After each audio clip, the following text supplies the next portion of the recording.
Hello, my name's Owen and welcome to the first episode of the Third Path Recovery channel. This is going to be a channel chronicling my battle with drug addiction and mental health issues. I've started this channel because I found myself in the strange position on a number of occasions of hoping that I was being discriminated against. And I'll explain what I mean by that. In a number of my interactions with the mental health services, I have received a response that I have perceived as being very negative, to the point that I was finding myself hoping that I was being discriminated against because I was a junkie, because if this was the experience that if everybody had, then something's wrong, because I wasn't having good experiences. So yeah, I started the channel for that reason. This is just my experience, that's important to say. It's not anybody else's experience. There may be things that people relate to. Write in the comments if you do. There may be things that you don't relate to. Write in the comments if you don't relate. I'm sure there will be a lot of that as well. Yeah. I've realised that this is a gigantically self-centered thing to do, so write that in the comments as well, as I'm sure people will. And it is a self-centered thing to do, but I'm hoping that by doing this, I will draw some attention to some of the issues that I've been having, that I'm hoping because I'm being discriminated against for being a junkie. But if there are issues that are happening to other people, throughout the mental health system, then that speaks of an endemic problem and something needs to be done about that. So I'm hoping that by starting this channel, I might draw attention to that if it is a wider issue. I guess when the barometer of your success is the number of views that you get, if this is a failure, then it doesn't really matter too much because not too many people will know. So that doesn't really matter. I'm kind of outing myself as someone that does have drug addiction issues and mental health issues, and just to clarify that, at the moment I am on buprenorphine prescription, so that's an opiate. I'm on 20 milligrams of that a day, and I use that, and I don't use any illicit opiates. And I'm on 25 milligrams of diazepam and 5 milligrams of nitrazepam a day, which are a group of drugs called benzodiazepines that are also addictive. In a lot of ways more addictive than opiates, but unfortunately I'm addicted to them as well. I'm prescribed them as maintenance, having previously illicitly abused much larger amounts and then come down from using much larger amounts. So I have those two physical dependencies at the moment. I rely on those chemicals to function. If I don't have them, then that will be me in bed vomiting and shitting and all kinds of unpleasant stuff happening.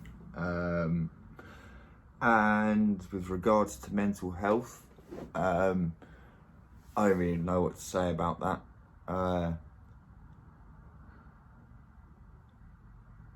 I started self-harming when I was 11, so I guess I guess you could say that I've suffered from depression since that sort of age.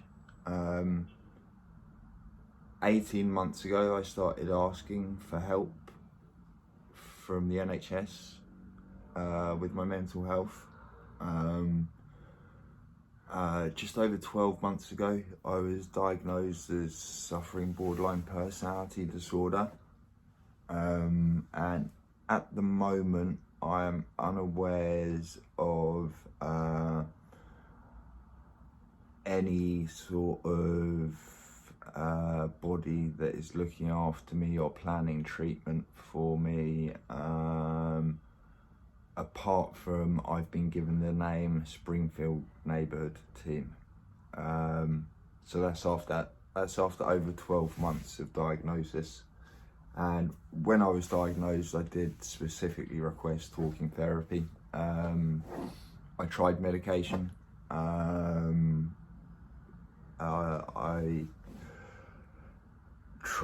was on an antipsychotic for 9 months, and I was on a mood stabiliser for a bit longer, and I found that whilst they did have some positive effects, they also had a lot of negative effects, and the predominant effect they had was stabilising me into a state of kind of semi-mania, which is not really any good, really.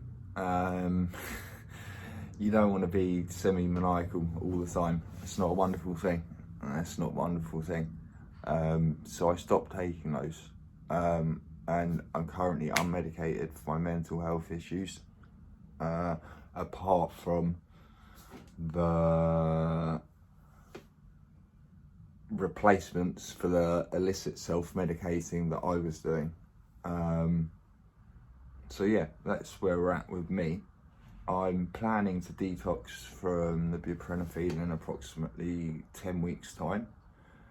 So if anyone follows this until then, if anyone's dumb enough to watch this that long, then you'll get to watch me going through the pain of buprenorphine withdrawal.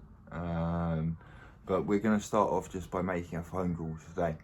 We're just going to make a phone call to my drug services to notify them of the fact that my new drug worker didn't call me the other day when he was supposed to. I requested a change of drug worker for reasons that we won't go into. And after quite a lot of discussion, they have provided me with a new drug worker, and he was supposed to give me a call the other day and didn't, which is not wonderful, but it's also no major issue. So we will just give them a call to notify them of that happened, and hopefully receive some communication back from them. So let's do that. Okay, so we're back. I intended to make the phone call to my services, part of the first video, but it took a little longer than expected. A lot less long than a lot of other phone calls I've made to them, but probably too long all to squeeze into this first video. So yeah,